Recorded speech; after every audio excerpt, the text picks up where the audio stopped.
Hello and welcome to my new video. आज की इस वीडियो में हम लोग आरआरबी एनटीपीसी के पीवाईक्यू प्रश्नों को जानेंगे। आज हम लोग 125 से आगे के प्रश्नों को जानेंगे।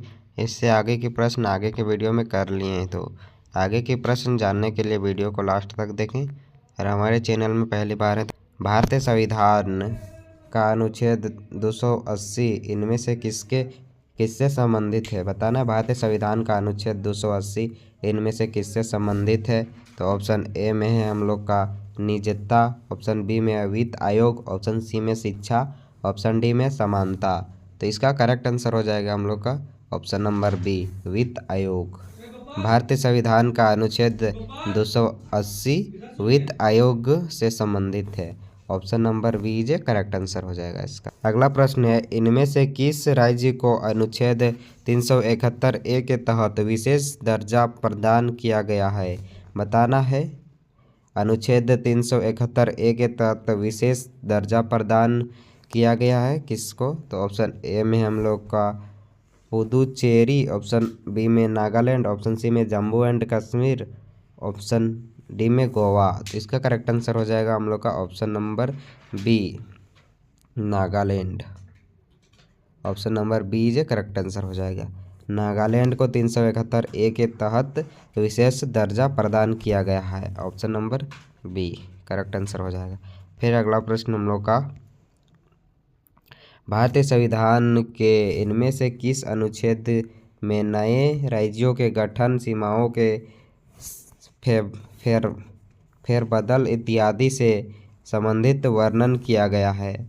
तो इसका करेक्ट आंसर हो जाएगा ऑप्शन नंबर डी, अनुच्छेद 3। अनुच्छेद 3 में भारतीय संविधान के अनुच्छेद 3 में राज्यों का गठन, सीमाओं के फेरबदल इत्यादि से संबंधित वर्णन किया गया है। ऑप्शन नंबर डी जो करेक्ट आंसर हो जाएगा इसका। फिर अगला प्रश्न हम लोग का, निम्नलिखित में से कौन सा राज्य भारतीय संविधान की 6वीं अनुसूची द्वारा शासित नहीं है, बताना है। निम्नलिखित में से किस भारतीय संविधान की 6वीं अनुसूची द्वारा शासित नहीं है, कौन सा राज्य शासित नहीं है? तो ऑप्शन ए में हम लोग का त्रिपुरा, ऑप्शन बी में असम, ऑप्शन सी में है मिजोरम, ऑप्शन डी में अरुणाचल प्रदेश। तो इसका करेक्ट आंसर हो जाएगा option number D, Arunachal Pradesh. Arunachal Pradesh इसे करेक्ट आंसर हो जाएगा इसका। फिर अगला प्रश्न हम लोग का, 44वें संशोधन 1978 ने भारतीय संविधान के किस अनुच्छेद को प्रभावित किया, बताना है। 44वें संशोधन में भारतीय संविधान के किस अनुच्छेद को प्रभावित किया था? तो ऑप्शन ए में हम लोग का 301, ऑप्शन बी में है हम लोग का 258, ऑप्शन सी में 299, ऑप्शन डी में 300A। इसका करेक्ट आंसर हो जाएगा option number D, 300A। 300A को प्रभावित किया था। 44वें संशोधन ने भारतीय संविधान के 300A अनुच्छेद को प्रभावित किया था। Option number D is correct answer. फिर अगला प्रश्न हम लोग का, राज्य सूची में स्थानीय महत्व के विषय शामिल होते हैं, इनमें से कौन सा राज्य सूची के अंतर्गत आता है, बताना है। राज्य सूची में स्थानीय महत्व के विषय शामिल होते हैं, इनमें से कौन सा राज्य सूची के अंतर्गत आता है? तो ऑप्शन ए में हम लोग का सार्वजनिक स्वास्थ्य और स्वच्छता, ऑप्शन बी में हम लोग का कृषि आय के अतिरिक्त अन्य आय पर कर, ऑप्शन सी में बैंकिंग और बीमा, ऑप्शन डी में निगम कर। तो इसका करेक्ट आंसर हो जाएगा हम लोग का ऑप्शन नंबर ए, सार्वजनिक स्वास्थ्य और स्वच्छता। Option number A is a correct answer. फिर अगला प्रश्न हम लोग का, भारतीय संविधान के निम्न में से कौन सा अनुच्छेद में मनी बिल को परिभाषित किया गया है, बताना है। भारतीय संविधान के निम्न में से कौन से अनुच्छेद में मनी बिल को परिभाषित किया गया है? तो ऑप्शन ए में हम लोग का अनुच्छेद 110, ऑप्शन बी में हम लोग का अनुच्छेद 109, ऑप्शन सी में है हम लोग का अनुच्छेद 115, ऑप्शन डी में हम लोग का अनुच्छेद 113। तो इसका करेक्ट आंसर हो जाएगा हम लोग का option number A is a correct answer, अनुच्छेद 110। अनुच्छेद 110 को परिभाषित किया गया है मनी बिल। मनी बिल के नाम से। फिर है अगला प्रश्न हम लोग का, भारतीय संविधान के किन अनुच्छेदों के अंतर्गत समानता के अधिकार का उल्लेख किया गया है? बताना है भारतीय संविधान के किन अनुच्छेदों के अंतर्गत समानता के अधिकार का उल्लेख किया गया है। तो ऑप्शन ए में हम लोग का अनुच्छेद 14 से 18, ऑप्शन बी में है हम लोग का अनुच्छेद 23-24, ऑप्शन सी में है हम लोग का अनुच्छेद 25 से 28, ऑप्शन डी में हम लोग का अनुच्छेद 19 से 22। तो इसका करेक्ट आंसर हो जाएगा ऑप्शन नंबर ए, अनुच्छेद 14 से 18। अनुच्छेद 14 से 18 में अनुच्छेद 14 से 18 के अंतर्गत समानता के अधिकार का उल्लेख किया गया है। Option number A is correct answer हो जाएगा। फिर अगला प्रश्न हम लोग का,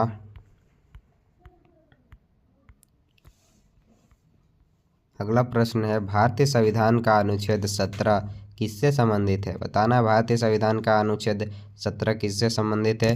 तो ऑप्शन ए में हम लोग का अस्पृश्यता का उन्मूलन, ऑप्शन बी में शिक्षा का अधिकार, ऑप्शन सी में कानून के सम्मत समानता, ऑप्शन डी में उपाधियों का उन्मूलन। तो इसका करेक्ट आंसर हो जाएगा ऑप्शन नंबर ए, अस्पृश्यता का उन्मूलन। Option number A is correct answer हो जाएगा। फिर अगला प्रश्न हम लोग का, संविधान की निम्न अनुच्छेद में से कौन सा हमें समानता का अधिकार देता है? बताना है संविधान की निम्न अनुच्छेद में से कौन सा हमें समानता का अधिकार देता है। तो ऑप्शन ए में हम लोग का अनुच्छेद 368, ऑप्शन बी में हम लोग का अनुच्छेद 14 से 18, ऑप्शन सी में है अनुच्छेद 32, ऑप्शन डी में है अनुच्छेद 23-24। तो इसका करेक्ट आंसर हो जाएगा ऑप्शन नंबर बी, अनुच्छेद 14 से 18। अनुच्छेद 14 से 18 हम लोग को समानता का अधिकार देता है। Option number B is correct answer. फिर अगला प्रश्न हम लोग का, भारतीय संविधान के अनुच्छेद 17 में इनमें से किस पर जोर दिया गया है? बताना भारतीय संविधान के अनुच्छेद 17 में इनमें से किस पर जोर दिया गया है। तो ऑप्शन ए में हम लोग का अस्पृश्यता के प्रथा के उन्मूलन पर, ऑप्शन बी में धार्मिक स्वतंत्रता के अधिकार पर, ऑप्शन सी में शिक्षा के अधिकार पर, ऑप्शन डी में कुछ मामलों में दोनों सदनों की संयुक्त बैठक पर। तो इसका करेक्ट आंसर हो जाएगा ऑप्शन नंबर ए, अस्पृश्यता के प्रथा में उन्मूलन पर। Option number A is correct answer. फिर अगला प्रश्न हम लोग का, निम्न में से किस अनुच्छेद में समानता की अवधारणा को परिभाषित किया गया है? बताना है इनमें से किस अनुच्छेद में समानता की अवधारणा का परिभाषित किया गया है। तो ऑप्शन ए में हम लोग का अनुच्छेद 30, ऑप्शन बी में अनुच्छेद 14, ऑप्शन सी में अनुच्छेद 21, ऑप्शन डी में अनुच्छेद 19। तो इसका करेक्ट आंसर हो जाएगा ऑप्शन नंबर बी, अनुच्छेद 14। अनुच्छेद 14 में समानता की अवधारणा के परिभाषित किया गया है। Option number B is correct answer हो जाएगा। फिर अगला प्रश्न हम लोग का, अक्टूबर 2020 तक प्राप्त जानकारी के अनुसार भारतीय संविधान में कितने अनुच्छेद हैं? बताना है 2020 तक भारतीय संविधान में कितने अनुच्छेद हैं। तो ऑप्शन ए में हम लोग का 495, ऑप्शन बी में 448, ऑप्शन सी में 398, ऑप्शन डी में 395। तो इसका करेक्ट आंसर हो जाएगा ऑप्शन नंबर बी, 448। 448 अक्टूबर 2020 तक 448 भारतीय संविधान के अनुच्छेद हैं। Option number B is a correct answer. फिर अगला प्रश्न हम लोग का, भारतीय संविधान के प्रारंभ के समय इसे अध्यायों में विभाजित किया गया था। ब्लैंक स्पेस में क्या भराएगा बताना है। तो इसका करेक्ट आंसर हो जाएगा ऑप्शन नंबर सी, 22। यानी भारतीय संविधान के प्रारंभ के समय इसे 22 अध्यायों में विभाजित किया गया था। Option number C is correct answer. फिर अगला प्रश्न हम लोग का, भारत के संविधान के लागू होने के समय इसमें मूलतः कुल कितने अनुच्छेद थे? बताना है भारतीय संविधान जब लागू हो रहा था तभी कितने अनुच्छेद थे। तो ऑप्शन ए में हम लोग का 396, ऑप्शन बी में 391, ऑप्शन सी में 392, ऑप्शन डी में 395। तो इसका करेक्ट आंसर हो जाएगा हम लोग का ऑप्शन नंबर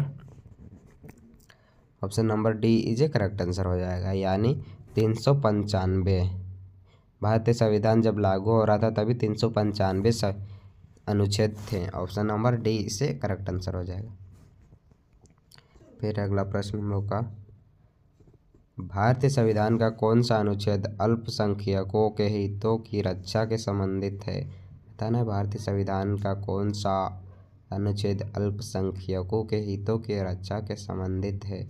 तो ऑप्शन ए में हम लोग का अनुच्छेद 29, ऑप्शन बी में है अनुच्छेद 26, ऑप्शन सी में अनुच्छेद 28, ऑप्शन डी में अनुच्छेद 27। तो इसके करेक्ट आंसर हो जाएगा हम लोग का ऑप्शन नंबर ए अनुच्छेद 29। अनुच्छेद 29 अल्पसंख्यकों के हितों की रक्षा के संबंधित में बात करता है। देख सकते हैं आरआरबी एनटीपीसी 2021 में फर्स्ट शिफ्ट और 2021 में भी सेकंड शिफ्ट में भी आया हुआ प्रश्न है। काफ़ी भी प्रश्न दो बार एक ही साल में पूछा गया है, इसीलिए सभी को अच्छे से देखते जाइए। फिर अगला प्रश्न हम लोग का, भारतीय संविधान का अनुच्छेद 29 निम्नलिखित में से कौन से अधिकार प्रदान करता है? बताना है भारतीय संविधान का अनुच्छेद 29 कौन सा अधिकार प्रदान करता है। तो ऑप्शन नंबर सी इसका करेक्ट आंसर हो जाएगा, अल्पसंख्यकों के हितों की सुरक्षा। अल्पसंख्यकों के हितों की सुरक्षा का अधिकार प्रदान करता है अनुच्छेद 29। Option number C is a correct answer. फिर अगला प्रश्न हम लोग का, भारतीय संविधान के किस अनुच्छेद में यह निर्दिष्ट किया गया है कि राज्य ग्राम पंचायतों का गठन करने के लिए कदम उठाएगा? तो इसका करेक्ट आंसर हो जाएगा अनुच्छेद 40। Option number A is a correct answer. फिर अगला प्रश्न हम लोग का, भारतीय संविधान का कौन सा अनुच्छेद उपाधियों के अंत को सुनिश्चित करता है? तो इसका करेक्ट आंसर हो जाएगा ऑप्शन नंबर डी अनुच्छेद 18, उपाधियों का अंत सुनिश्चित करता है। Option number D is a correct answer. फिर अगला प्रश्न हम लोग का, भारतीय संविधान के किस अनुच्छेद में पंचायतों और स्थानीय निकाय शासन से संबंधित प्रावधान शामिल है? तो इसका करेक्ट आंसर हो जाएगा ऑप्शन नंबर डी अनुच्छेद 243 में शामिल हैं। फिर अगला प्रश्न हम लोग का, संविधान के इनमें से किस अनुच्छेद में केंद्रीय बजट को वार्षिक वित्तीय विवरण के रूप में संदर्भित किया गया है? तो इसके करेक्ट आंसर हो जाएगा ऑप्शन नंबर सी अनुच्छेद 112 में संदर्भित किया गया है। ऑप्शन नंबर सी जो करेक्ट आंसर हो जाएगा। फिर अगला प्रश्न हम लोग का, निम्नलिखित में से किस अनुच्छेद में यह प्रावधान किया गया है कि राष्ट्रपति के आदेश द्वारा एक अंतर्राज्यीय परिषद का गठन किया जा सकता है? तो इसका करेक्ट आंसर हो जाएगा ऑप्शन नंबर ए अनुच्छेद 263। Option number A is right answer. आज के लिए इतना है। अगर वीडियो थोड़ा सा भी हेल्पफुल लगा होगा तो हमारे चैनल से जुड़े रहिए।